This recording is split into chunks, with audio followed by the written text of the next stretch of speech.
Listen.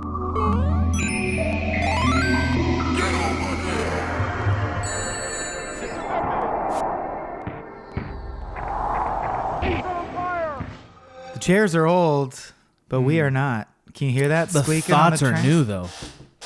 I think that picks up. Those are the chairs we're using here. I think those chairs might be as old as this game we're going to talk about today. Really? They really might Is be. it 93. 94, yeah. Are you sure it's 94? These chairs might be slightly older than No. The game. Yeah, the game I'm looking at, it's 94. Okay. Yeah. That's weird because when the game starts up, it says 1993. Maybe that's just the copyright. That's probably when they started working on it or something. Oh, right? what a boring beginning for this episode of 1Upsmanship. But it's we're at a great show with a great game this time. Who is that? Who's talking? I'm your host, Adam Ganser. I'm your host, Michael Swaim. Yeah, we're going to talk about, I think, one of the most beloved games in the history of video games, Super Metroid. Certainly in the history of Adam's mind. I love it so much. What Are you gonna Nintendo shit on this? Is that what you're gonna do? Oh, I'm great. Okay. Did great. you not think that was going to happen? I didn't know. I wasn't sure how this would go. Sonic, Samus, they're in direct competition. I thought there might be like just a particle of honesty in that heart, but I guess not. Oh, I guess, shit. I guess it's a lot of darkness in there. There's particle physics in...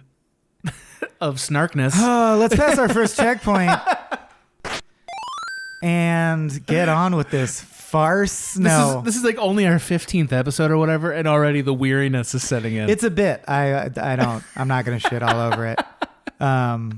You'll find out what I think shortly if you keep listening to this. Yeah. I think I did the speed run last time we You did. recorded. So how about you hit up the speed run? I And I will know do you that. want to. Yeah, wind up that clock. Start the Armageddon clock, which when it reaches boy. the end of the speed run will destroy the known Earth. Do I have to like pilot a dune buggy into an asteroid to do this? The clock has already begun Oh my ticking. god. Okay, Super Metroid is a side-scrolling action-adventure game released by Nintendo in 1994. It is the third game in the Metroid series, all of which involve a space explorer, Samus Aran, landing on some fucking planet and then finding out about Metroids, which are energy-exchanging, basically floating jellyfish from space, and combating against space pirates. Those are the common villain in all the Metroid franchise. This one was released to much critical acclaim and has over time become one of the most popular video games Nintendo ever released, or at least critically acclaimed. It did not sell that well compared to other Nintendo franchises, I'm told. Essentially, it's a Castlevania type game or a Metroidvania type game where you collect items from various ends of the map and then retread them in order to open up new areas that item allows you to access. It is about a space explorer on a foreign planet. It's like sort of a science-y kind of game, and it's super fun, I would say. Boosh. Nuclear cloud envelops the Earth. Great. Good. Mm-hmm. You ended the world with your Nintendo fanboyism. I was trying to. That takes us to the rants, I believe. Yeah. I always forget if we pass a checkpoint before the rants. We always pass a checkpoint. Oh, every well then time. we better. Yeah.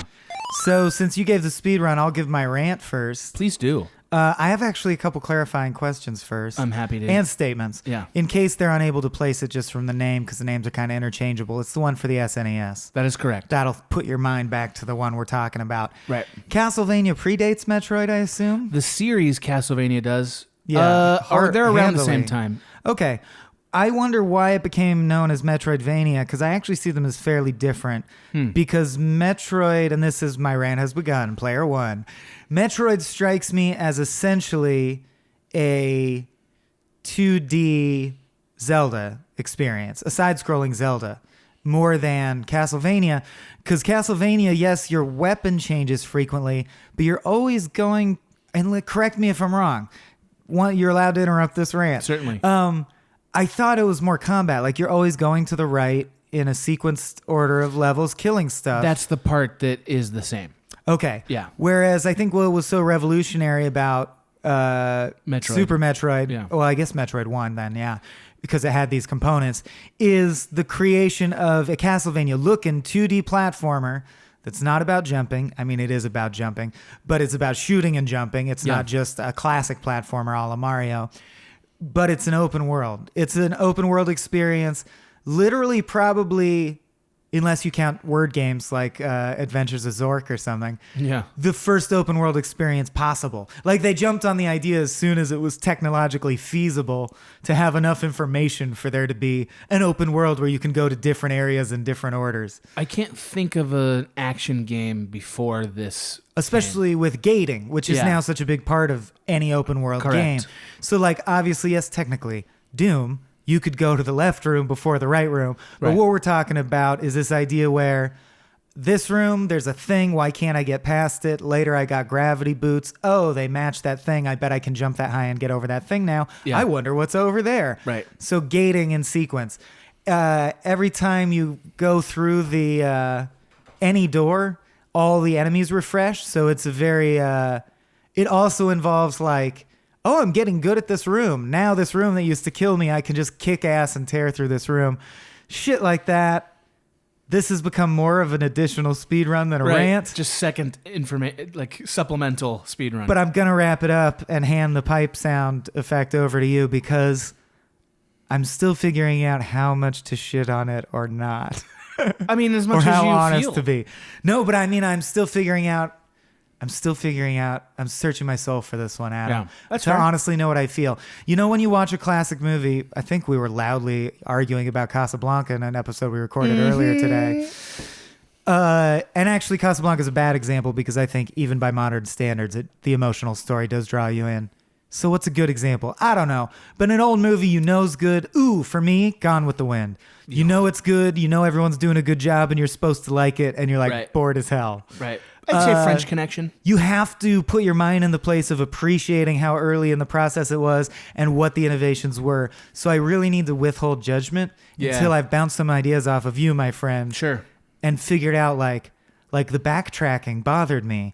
But should it have, or is that the privilege of where I'm coming from as a modern gamer? When did you... Your rant. All right, I'm gonna hold on to this. Yeah, question. hold on to that idea. Question. Okay, so I'm gonna answer this question I was gonna ask you though first. So I played this game for the first time 6 months ago, or less. Oh, ever? Yeah, I'd never played it before. Oh, you really act I'd never played it. nostalgic for it. I'm not nostalgic for Super Metroid. No, your level of delight made me assume it was a childhood game for you. Nope. Interesting. It's not. Metroid Prime is the first Metroid that I really got into. I had played briefly the original Metroid when I was a kid, but I didn't own it and I didn't play it. And Super Metroid came out in an era where I was kind of over video games for a little while. I found this game very impressive for tone, more than anything else. Like in tone, I just don't know that I can think of a game that felt as desolate and as like sort of alien feeling as this game did, especially for that era. Which is really weird because it's just a side-scrolling game that like we've seen a million of them. I've played a million of them, but this one has something special in that regard. Just the ability to feel like, wow, I'm really exploring a weird alien planet, and it feels very lonely. It's got a weird loneliness to it that I actually really liked. But I think I kind of like lonely games because we've talked about that with Breath of the Wild, and I kind of like that there too. Does that not just answer yes or no? We'll discuss it on the episode that it's pertinent to. Sure. But for my future reference to tuck away to use against you later. Oh, great. Does that not appeal to you about Fallout, the desolation and loneliness? No, I think that's the best thing about Fallout. Oh, you think that's the best thing about Fallout? Okay, back on the track. I do think that. No, I do. There is something to the sort of sad world, or just the alien feeling world of Metroid, or like Zebes, Planet Zebes. I also thought the storytelling in this game, when it was brought to the surface, was pretty cool. But it was definitely hidden away in a sense, sort of like most of the puzzle solutions, and I'm sure you're going to talk about that, are kind of hidden away.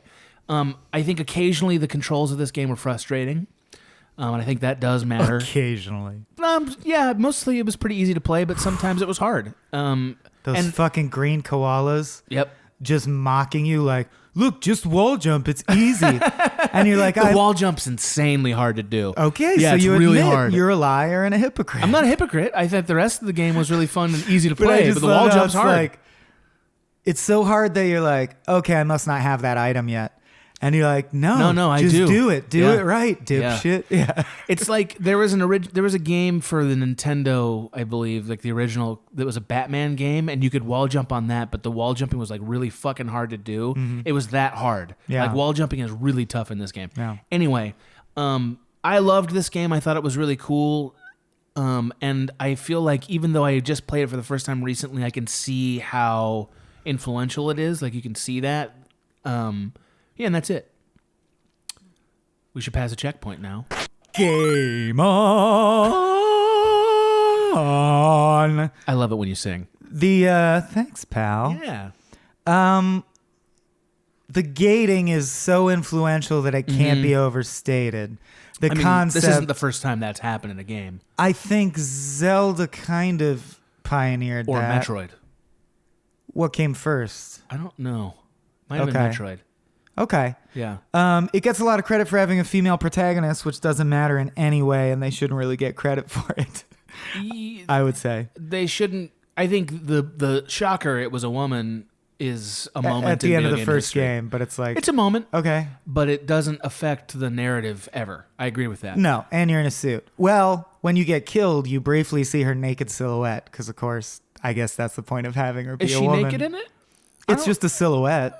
I don't think she's naked. She's I think probably in a in- onesie or something. She's probably in that really form-fitting blue onesie from Smash Brothers. Yeah. But anyway, yeah. So wait, 93 you said? 4. 94. Came do out you, in 94. Do you know when Terminator 2 came out?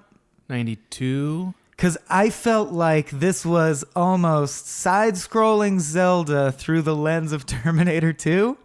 And I know Okay. none of the elements, like she is a she's a person in a robot suit. She looks nothing like a Terminator. None of the elements really scan directly, but you were talking about the tone. I Yeah. do think that's the most successful aspect. Nintendo is a soft, plush Disney World full of bright colors and things that are not going to scare children away. And this is not that.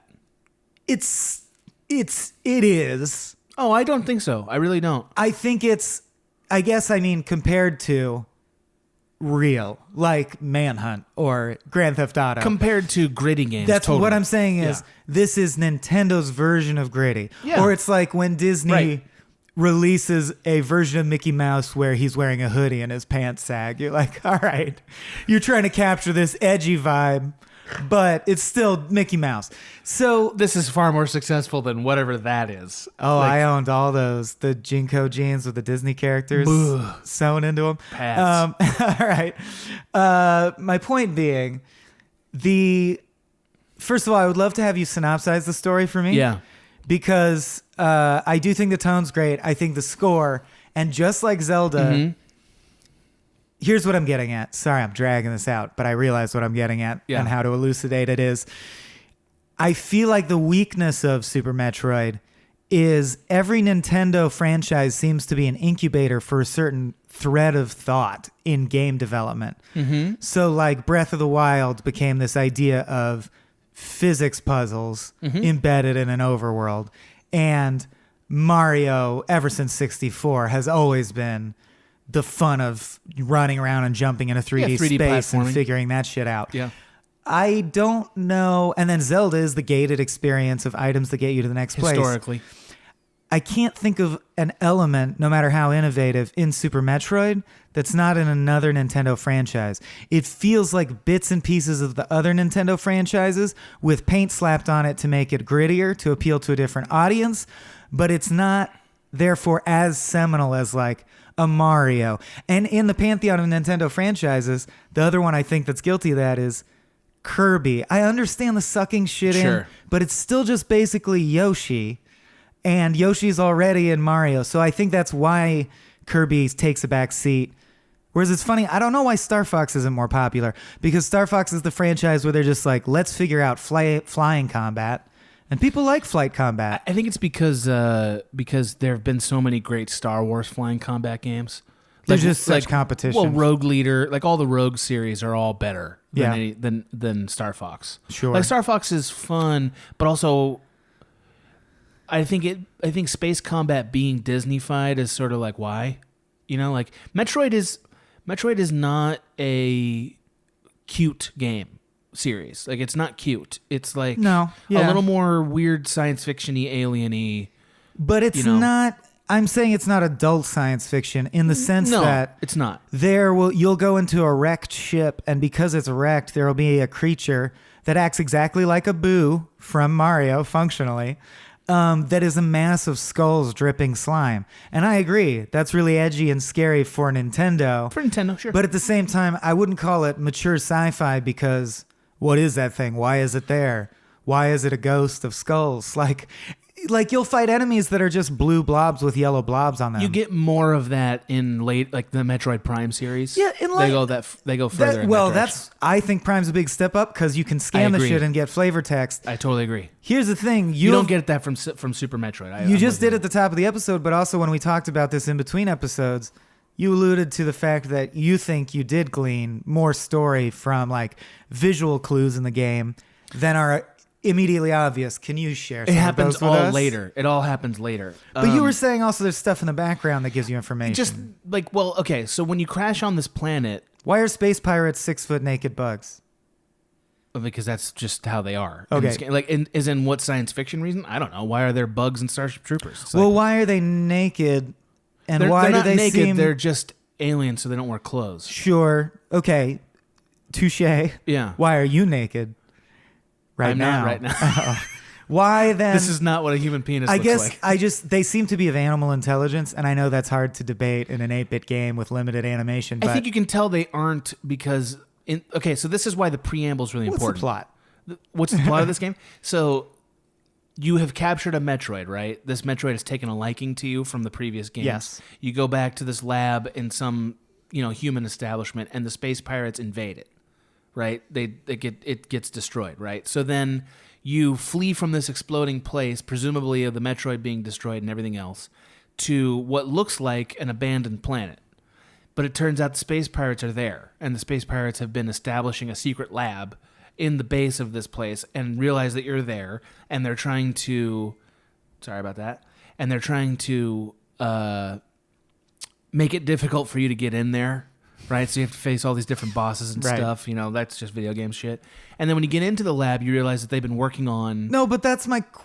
Sorry to interrupt, but that's my question. Like, in the wrecked ship, that giant head that is a ghost who cries fireballs, what is that? Where did it come from? Why is it there? I looked all this up, but it was like a month ago. Okay. Or whatever it was. I've been told this all adds up. I just haven't looked at it. I thought it was kind of cool that there was narrative to it. You've said things to me that seem to hint at, you didn't notice there are like subtle, cool clues in the structure of the levels that hint at story. Is that true? Yeah, no, it is. Or were you exaggerating? I'm not exaggerating. I don't... It's like... Because I didn't notice shit, but I'm dumb. It's less than a Bethesda game, say. You know what I mean? Or this game doesn't use text, so it's a whole different ballgame. Right. It's a lot more like this is a game that getting the story is not essential to it, but it's there if you want to like think about it. If you want to look at it and be like, what does that mean? Although if you didn't know the general premise of the franchise or like what a Metroid is, it would be just as crazy as Mario. 100%. Like you'd be like, oh, what's this game? And if your brother like just bought it, he'd be like, I'm this orange dude. I'm in caves. There's bugs. I kill these blobs. I'm jumping around. I don't know, really. But they do give you a preamble. They do. So yes. And I didn't mean they never use text because the preamble and the epilogue have text.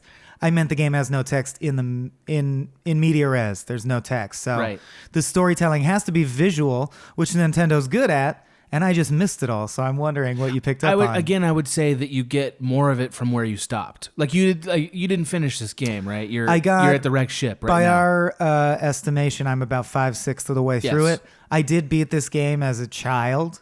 I don't remember the ending because I haven't played it since then. Right. Yeah. Well, there's overt plot at the very end, which is spoil it for me, baby. So it's like spoil me like your French girls. So, and I'm trying to like summarize it correctly. So there's a biomechanical creature called Mother Brain that's like been a sort of on and off again villain of the Metroid series. Aware of her. And same as the Zergo pirates Overmind. are right, and the pirates are resurrecting this creature in the lab, like that's what's happening. So you get there to have this confrontation, and uses like some kind of energy power to kill you. Basically, like that's it. You're about to die, and then this Metroid that you saved from the previous games comes back and dies on your behalf. Like takes sort of, the poisonous energy out of you and puts it in itself. Right. It does a yes. It does. So it's the beginning Skyrim and the end is Exorcist. Yeah, a little bit. And it gives you the last sort of like phase of energy that you need to beat this boss, right? Sure. And then the rest of it's you've destroyed the lab and you're escaping, right? So it ties together. It's in the straightforward. Sense, yeah, it's straightforward. It's not complicated. No, it's not complicated. But like there's just sort of like history of like where you're slowly uncovering, oh, it's the space pirates and like, it's that kind of stuff. Sure. I guess I made more of it than it sounds like there really is. I was thinking the reason I shouted out Terminator is because, and Nintendo's great at this, the signature sound when you gather items is so uniquely satisfying. They have some magical so ability great? because everyone knows the Zelda one. Yeah. And this one's just as good. It's so good. It's so good. In like a really cool synth thing. That really Perfect. sounds like a Ridley Scott score piece. Awesome. Yeah. So I'm wondering, and now I'm realizing that it's Samus Aran, badass female space protagonist who has to keep getting resurrected to fight the same plague alien over and over. It's not a ripoff of Terminator, it's a ripoff of Alien, plot-wise. Or inspired it shares by more probably. in common with that. With Alien, yeah. I mean, nobody's saying it's new. By the way, Metroid was released the same year as Legend of Zelda. Okay, They're cool. So basically they're contemporaries. So what's interesting to me, though, is the gating system. Nintendo had this idea of an open world using a gating system in order to have an open world that still guides you enough that the plot can unspool. And up to that point, that had solely been the purview of RPGs, like things like Pretty Chrono much. Trigger, because they could have an open world and literally Chrono have... Trigger's later. You're right. Okay. Yeah. I named the wrong one, but Yeah. that's my favorite I think- because your decisions affect the end so much. Right. But my point is, we had this rudimentary idea of gating where there would be whole continents you couldn't go to just because the game told you it's not time yet, and then you'd go there.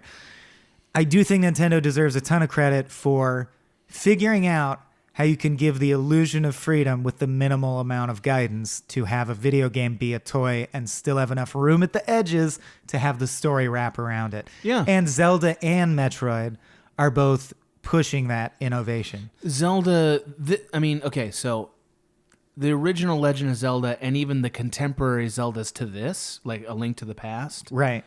are way more guided than Metroid is. Metroid is like they really drop you in the deep end. Yeah, you know? and that's in case you never played it. The kind of gating is like there are bricks that are very subtly different than all the other bricks in the room. Right. So you can get a special light you shine on it, and then you see an icon, and you go, oh, I need this kind of missile to blow up that brick, and then I can roll through there, and there will be a secret room. And damn, that's my main complaint to throw at this game. Right. And that's what I want you to push back on, because you seem to truly love the game with no qualifiers. I really liked it, yeah. No, not no qualifiers. Okay. I thought the controls were kind of janky, you know. The jump controls, you're like, if jumping's going to be this intrinsic, they should be clean. They should be tighter. way easier, yeah. But my main issue, I'll do a compliment sandwich. Yeah. I was blown away by, like, I thought you'd end up with 3 things, and you end up with 5 things, tool-wise. I was blown away, and then many suit upgrades, 3 different kinds of suits total. I was blown away I was like, this game has this many different things, and it's this early. This is 1994. That is crazy. Like, the number of abilities Samus can get, you keep being astounded that there's more to get that you can't do yet. And you get them at a pretty regular clip. Yeah. Like every 10 minutes or so, you know? But then the shit in the middle of my compliment sandwich is, and it's a question. Yeah. Were you not insanely bored and frustrated, or did you not feel like privileged and annoyed you're like, the clues to where to go next should be clearer. It's that's unlike really the debate, Zelda. I think. It's almost no guidepost to a fault, because there are some solid puzzles in it, but primarily the reason I would get stuck for hours at a time is because the world map is massive. You can go anywhere you want from the beginning, right? Unless you can't access that area yet because you don't have the missile or whatever.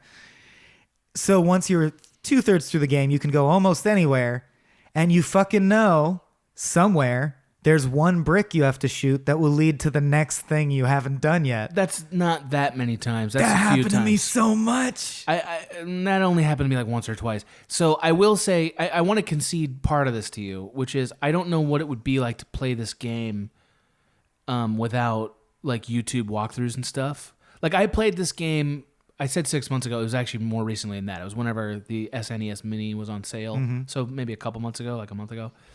And I played it because I knew we were going to talk about it at some point, and I just wanted to.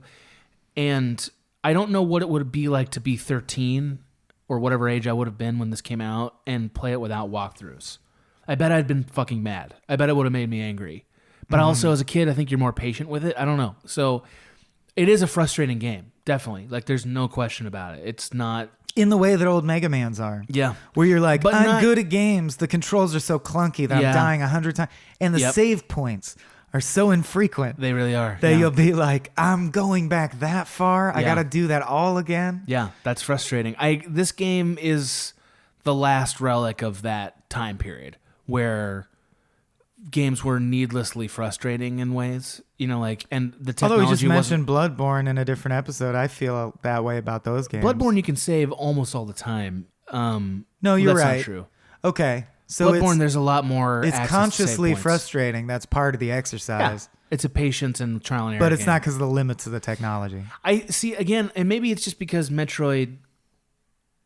because I like the vibe of Metroid so much, because I really do. But like, I think Metroid also earns a kind of space to make it a little frustrating because it's a game about exploration. It's a foreign planet. You're stranded there. It's not all just going to reveal itself to you because it's not a fantasy adventure where the goal is to have a good time. It's an exploration game where the goal is to figure out how to get to the next place.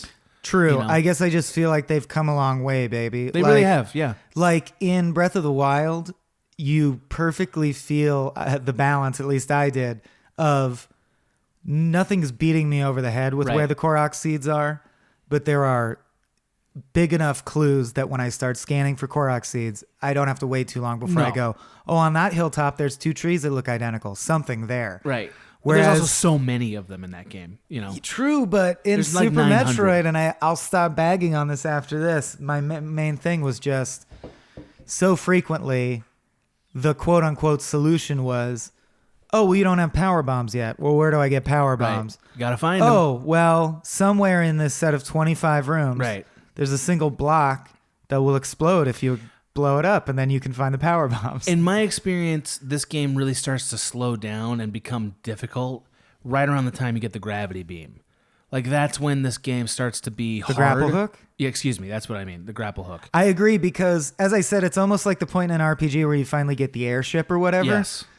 You haven't found every secret room, Right. but you've unlocked all the continents you're going to unlock, And you you've- can go to any at any time. Right. You've cleaned up the, 85% of the map. Of the map, yeah. So then it really becomes like, oh, I got to go to this, secret little room here. And you kind of have to have a better knowledge of the map than you do. And the map itself is not very well rendered. So you kind of don't know. But the map did become my best friend. Like, you cling to the map. But again, imagine if the map was not a pixelated mess and it was clear. You know what I mean? See, now I want a Like- Dora the Explorer drawing of Samus as Dora with the map. Well, so again, I'm a map. Metroid Prime fixed this problem. Metroid Prime, the maps were way easier to use Well, and clearer. they're amazing. They're like wireframes you can Yeah. manipulate. Yeah. They're still in tone. They still have the tone of it being sort of a sci-fi, roguish, Ridley Scotty, derelict But they're thing. clear. You Yeah. can figure out what door was there and blah, blah, blah, blah, blah.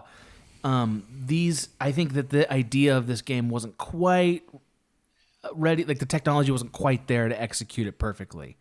It was pretty good, but things like finding a weird gap in the wall being the secret to finding this energy tank or whatever. If you haven't saved for a frustrating, long you time know? and you stumble upon a Right. boss, and, Oh, boy. and you don't die because of your lack of skill, you die because it takes 1 round's worth of time to figure out what part of the boss's body you're supposed to shoot. Yes, that's really You frustrating. really feel cheated. Yeah. Yeah. Yeah, the bosses themselves are not just button mashing. They're puzzles too. No, it's know? it really, and that's why I kind of resented that they didn't at least put a save room outside every boss fight. Obviously, Why couldn't you do that? that's a thing they fixed in later games. Because it takes usually 1 round where I die to just like learn its pattern. Then I figure out, oh, that's okay. I see what my goal is on how to interact with this dude. What's interesting to me, I mean, so this is the thing we were talking about offline. This game also has a retro feel. It's one of the first games I can remember having a retro feel. Like, as in... Meaning that obviously it's retro now when you play it, but you were saying if you compare it to Nintendo games of that time... It's like a little... It looks more like 8-bitty. they intentionally tried to make it look like a late 80s game. Yeah. Like, it feels like it was trying to capture a previous time. It's like the first nostalgia trap we ever deployed. Because remember, it's like 2 or 3 years after Super Mario World and Link to the Past. And Super Mario World, the pixel resolution's much higher than Metroid. And it's beautiful, and it's like really well realized. And this Metroid game feels very, again, pixelated and sort of like 8-bitty. You know? I like the tone. I love the tone. I like the environments, but it's still just... I'm just such a sci-fi nerd. It irks me how little, like, you're in a shaft with these cool, like, purple moss-covered rocks, and you're like, dope. Then you go in the next room, and it's like a demonic archway made of a demon's face that's spouting fire out the eyes, and you're like, well, who put that there? It wasn't the space pirates. It wasn't our guys. Right, but that's Why what the fuck is that there? But I think that's what's cool about this game is that it does kind of, you are like, those questions are usually answered. That particular one is not. From what I can think of. You know the hidden area I'm referencing, I think. I did know exactly what you're talking door. about. Yeah, but like a lot of those questions like why is there a wrecked ship here? Oh, there's an answer to that. That one I can gather. Yeah. The space pirates wrecked here. That's why they picked this planet, and it's where they got the equipment to build the thing. Right. And that's cool. But why is there a demon From door? like a side-scrolling, Totally. That's, I think there's, again, for this time period, that's pretty far ahead. It's cool. Did you notice that / do you think it's intentional that, maybe it's not because I don't know if the color coding was the same in Japanese culture, but I realized at some point that my whole goal as this badass female protagonist in this game was to turn the blue map pink. Like that's when the game would be over. That seems... I wonder if that's anything. There's no way they thought of that. I don't even think those colors are culturally the same. Right. Like what colors are associated with male and female. That's interesting. So I just want to make sure that I've elocuted this properly. So we talked about the wall jump, but also the grappling hook is fucking infuriating. It's tough. It's horrible. It's designed really poorly, and there's long sections of this game and yet, where you have to grapple. You do find yourself being impressed that there even is grapple hook functionality. That's a cool idea. And that's the crux of the game that I keep coming back to is every time I got a new thing, I'm like, by now that's a standard thing, that the adventure hero would eventually get a grappling hook. But I'm like, oh, in 94, they already had, I'm going to get a grappling hook? I'm surprised. A lot of the things... And then you use it and you're like, well, you tried. I'm still impressed. I mean, it sucks to use, but it was there. Essentially, everything that's essential to Metroid was in this game. Like, this game is everything essential to Metroid. I mean, the Morph Ball will never fucking make sense, but whatever. No, but it's perfect. It's like, it's But great. you cram your human body into something that's like an eighth the size of a human. I just want space travel's stupid too, man. What I want to see an X-ray of what she looks like inside the Morph Ball. You haven't seen enough of Samus. You need to see some X-rays. Yeah, that's where I'm going with it. Should we pass our last checkpoint? Or do you have more to say? You have more to say. Okay. I have a philosophical crux of gaming question. Yeah. What this made me playing this game made me realize that, and we've discussed this briefly before, but we've never unpacked it. There's a reason old games are so hard by modern standards, and there are modern games that are that hard. And when a modern game is that hard, it almost feels like a reference to the classical era of how hard shit used to be. And the reason is you could fit less information, but people still wanted to get a lot of gameplay out of it. So if you die a lot as Mega Man and there's no save points, guess what? The game takes 20 hours to play instead of 10. You feel like you got more bang for your buck. And I realized that that is a very real thing. That is why old games, as you go back in time, tend to get very hard. And if you go back to the very early days with arcade games, the difficulty ramps up even further in terms of like, you know, a Pac-Man game. I would say that's one of the reasons. It's multifactorial, but like a Pac-Man or any arcade game that was aiming to just move the quarters as fast as possible, a game round is going to be so tough, you're only going to get through a few minutes. That's how it's designed. Right. So my question is, and actually I realize that's a spectrum of all games, right? So bear with me a little bit. If you go back even further to something like the Labyrinth, you know what I mean? The wooden box where you roll a marble around with knobs. So Yeah, you're like, you have a maze with a marble in it, and there's knobs on the side that tilt it in case people listening are not aware. And you try to solve the maze. Or fucking at Cracker Barrel, they'll have the solitaire game that's a triangle with pegs and you blah, blah, blah. Yeah. Those games are even less to do, and for the same length of time of entertainment. So I began to see this whole spectrum, which is true that human culture, especially American culture, like speeds us up, and we've had more inputs and shorter attention spans and shit.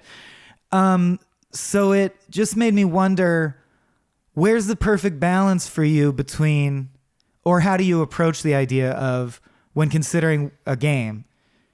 If it's difficult, is that a ripoff? Like, is it a frustration? Do games always need to be hitting the joy center of your brain? How much frustration is acceptable in a game?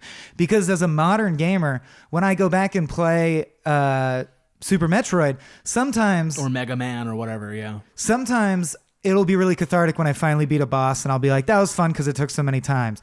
Then when they don't do the save point shit right, I'm like, that's unacceptable. Yeah. Why? How do you decide? How do you decide what's beneficial or not to that experience? I think in some sense your brain has decided already. Like, I think, like, and by that I mean you have a reaction to that phenomenon, and it's like my reaction was a couple of times to stop playing Super Metroid. Like, I got halfway through Super Metroid, got really stuck on something, so then I played all of Link to the Past.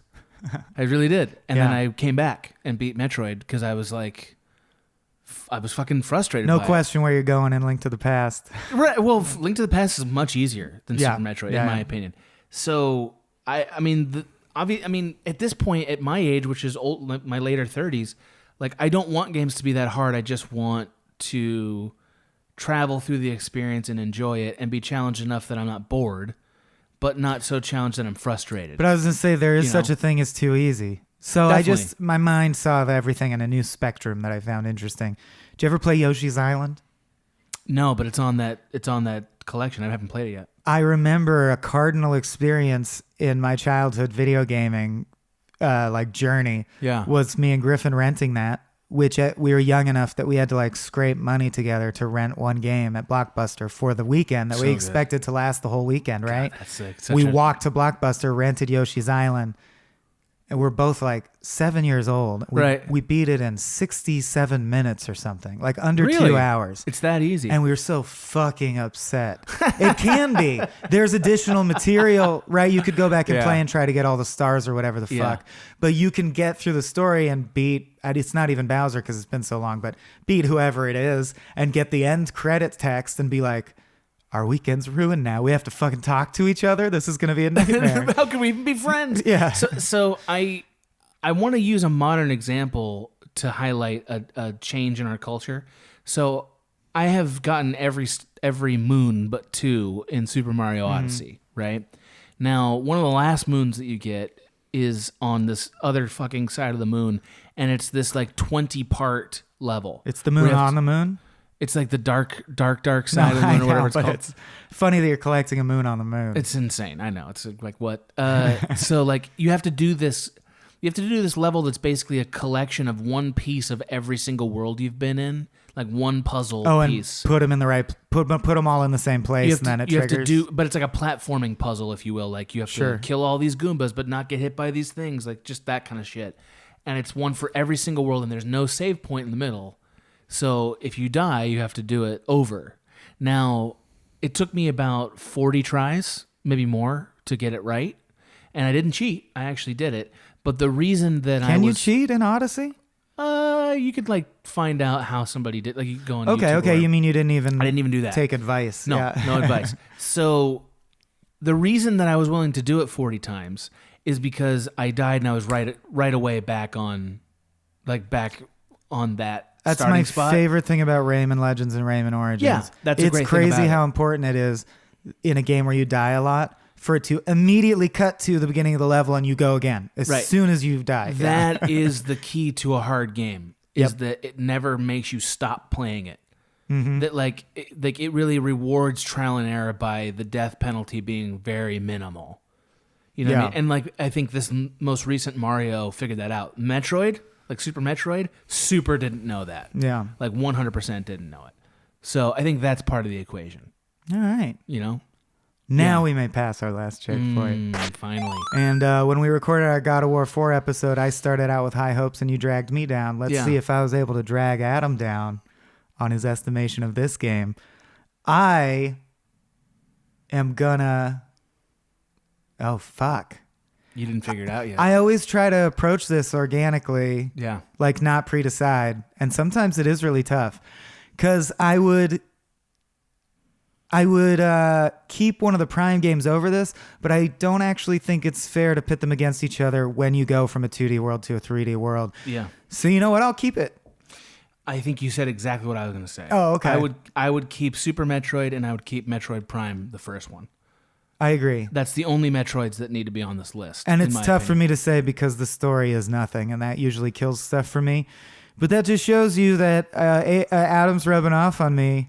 I'm starting to find delight in, like, you know what? Nintendo is fun if you just are in it for fun. If you're getting legitimate pleasure out of the loop they give you, that's why you play games.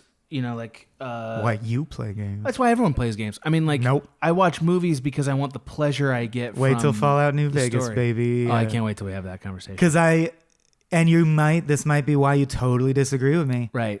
I play that game for the text screens on the computer monitors. Oh my God, we have to talk about this. So that's going to be upsetting for you. Like, Holy that's shit. the most important aspect of the Okay. game. Yeah. That's fair.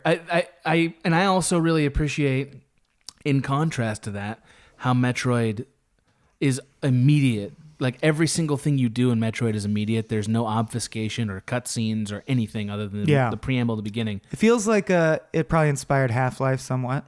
It feels like it's another weird offshoot that, like, a lot of things touched, you know? Yeah, I just want to say this is like my Nintendo update for people who have followed the whole show. Yeah. Towards that point, it's like once I was able to let go of wanting the story to be sophisticated, it's fine. So case in point, our very first episode, Breath of the Wild, I told you this. I just want Mario's the people to know. Episode. Oh, I thought we released them the other way, but No. fuck it. Yeah. I'm playing Breath of the Wild again now, skipping every cutscene immediately and not talking to anyone or skipping all their dialogue. It's an amazing game if you don't think there is a plot, because there isn't. It doesn't matter. Well, there is, but it's not enough for you, and that's it's fair. not enough for me because I'm no longer a child. Yeah, fair enough. Yeah, that's condescending, and I don't accept it. But I like. But and it's not a matter of tone. Pixar movies are for children, and yet they're sophisticated enough for me. And Zelda's not, and I totally agree with that. I totally agree with that. I really wish there was more games in the tone of Metroid. Like, I wish there were more experiences that were like sort of more exploring and like sort of like a little bit of a sad, removed tone. I really like that. You're not going to like these comparisons. Yeah. But I would call it like a PG-13 sci-fi fantasy that's not into hard sci-fi. Yeah. And I think there have been things like that. And I'm just saying in tone, like Valerian and the Thousand Planets, City of a Thousand Planets. I'm not aware of reminds me of the tone. No, movie. I haven't seen that. Oh, it's a Luc Besson bomb that came out this year, last year. Luc Besson is a real mixed bag. It was a very mixed movie, but the tone definitely... I think there have been movies with this tone. But maybe you read it as more adult than me, because the pixelation of it also makes me think of it as kiddie, which is not fair because they're trying to depict it as realistically as they can. I think the movie Ex Machina is kind of in this tone. I mean, if you if you take the end of it out and just the experience of this guy having a conversation with a robot and like trying to figure out if it's real, that sort of alienating feeling, like the remote feeling of it, that part feels like Metroid to me. Not plot-wise, just the vibe is the same. No, plot aside, I don't even think the tone, but I'm just reading it differently. Sure. To me, it felt more Disney-fied than that. I think it's like a PG-13 fun sci-fi romp. Ex Machina's dark. Like, there's no I think Metroid's kind of dark. I don't really think a little bit. Is. So, like... You always get saved and save the universe. When I was a lit major in college, one of the things we used to talk about is a thing that they would call a name function. Mm-hmm. So, like, that means you read a play, and when you have an opinion about the play, and then you find out that William Shakespeare wrote the play, and you have a different opinion about that play, probably. Yeah, because Nintendo fanboyism, we know. No, I think it's the reverse. I think that when you attach the word Nintendo to a game, that you add Disney to that experience. Because I don't think that anything about Metroid, this game, is explicitly Disney-ish. Yeah, Like, it's yeah, all it is. oblong and weird No, and goblin-y, and, like, it's not... No, there's cute green koalas that teach you how to move. When you shoot stuff, there's no depiction of blood. They flash and disappear. I mean, space stuff, sure. No, but my point is It's not gross. It doesn't have to be gross, Right. but there are things that I would say they went out of their way to pull punches because they know they're a kid-friendly company. Like, I agree with a that. person shooting an alien, Sure. it would occur to the artist, like, should some blood come out? And someone made the choice to lean towards a thing that's okay for kids to see and away That's from fair. a thing that's like gritty. Sure. So it doesn't die on screen. It sort of disappears. Whereas I think it's gamey. You're that way. right that it hints at loneliness and isolation, but that's as dark as it gets. And experiments So I and guess like genetic like engineering. The best thing I can say is PG-13. It strikes It is me as a PG-13. PG-13 Totally. thing. Yeah, That seems right. but I don't mean because it couldn't be enjoyed by someone older. I mean that's the level of catering to making it decent for the kids to see. But has Disney ever made a PG-13 thing? Well, Disney owns Touchstone or so. That I doesn't. don't know. That's Right, not right. Disney. That's like a thing they own. I mean, like a thing that opens with the Yeah. castle. I don't think have. so. I didn't see World of Tomorrow. I can't Was think that- of one. Yeah. And so that means, well, we're not really in Disney. We're in some other in between space. You know. Yeah, well, Nintendo's totally separate and has all their own sentiments. Right. I'm just saying, I think across the board, they want to, like Pixar, Yeah. they want to be a global company. Definitely. Which you do by making things a little softer. Not a lot Right. always, but a little. Like when Link is slashing, trolls in Breath of the Wild, they're big hulking cartoon trolls. They're not having their limbs hacked off and blood spraying out. I Because can't they're not that think kind of company. Well, I think that's really the key dividing line between Nintendo and other game companies is blood. Violence depiction, I agree. Yeah, That's really it. Like it's not because the concept is still you're slaughtering aliens. I Yeah. agree with you. Yeah, it's But I also feel like Treasure Planet has space pirates who are just evil for no reason, which this Sure. has. or they're just a different race that doesn't like you. Well, in Treasure Planet, they're literally like pirates. Like they fly in spaceships shaped like ships. It was Sounds a pretty great. dumb movie. Yeah. Sounds real good. I'm just like, did Sega have a bunch of blood games? Did it have a lot of games with blood in them? You don't need blood when you got Sonic, man. No, let me rack I'm my going to brain. tell you right now, one time we're going to talk about Sonic. And yeah. like, it's going to get eviscerated. I'm just telling you right now. Golden Axe and Streets of Rage, I would say, yeah, those are both violent embrace violence Yeah. more than Nintendo ever would. Yeah. But the thing is, Sega was more of an open source platform. Like, I don't know if Sega made Golden Axe. I think they just bought it and distributed it. Because I think it was an arcade game first. That's what I mean. The reason Whereas I'm bringing it up when is... Nintendo's a prestige brand, where when you say Nintendo, like that's another reason it's compared to Disney is Right. you don't mean any game ever released on the Switch.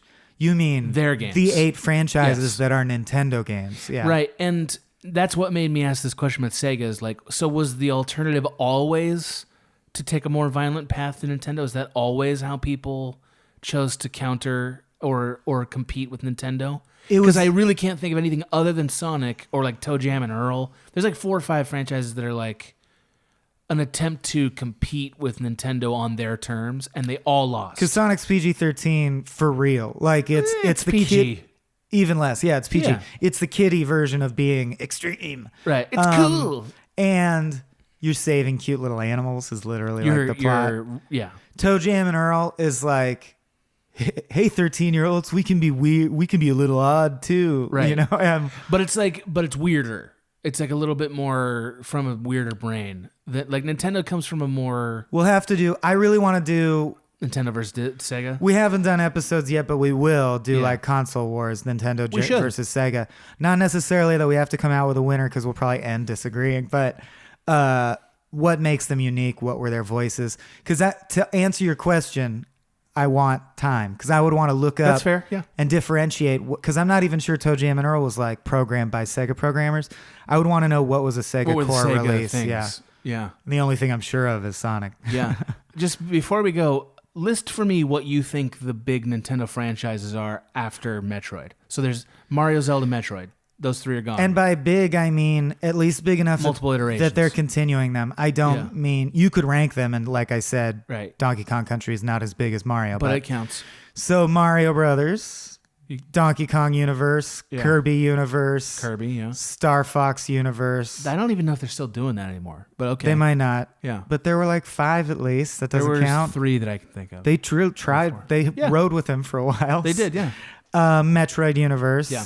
That's 5. That's coming back. Oh, for and we sure. haven't said Zelda. Right. So that's 6. Are there more that I'm missing? I think F-Zero is still in the conversation Yep, somewhere. I don't care about car games, so I always forget that exists. I don't know if there's... I mean, Pokemon.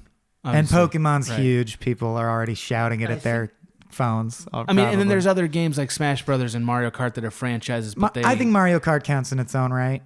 So you Sure, could get okay. it up to 10 or 11, honestly. that's a lot of They got a lot of franchises. irons in the fire. Yeah. And what I appreciate the most about Nintendo, as I said, is at their best, they keep them separated. Like they cross over the characters like crazy, which is Sure. great. Leverage your universe. That's what Marvel does. Right. But they really seem to view each franchise as an incubator for a particular style of game, and they're not going to let you come in and fucking completely change it to the point where it doesn't feel like that game anymore. I have to say, I think it's strange that Metroid has any connecting point with the rest of this.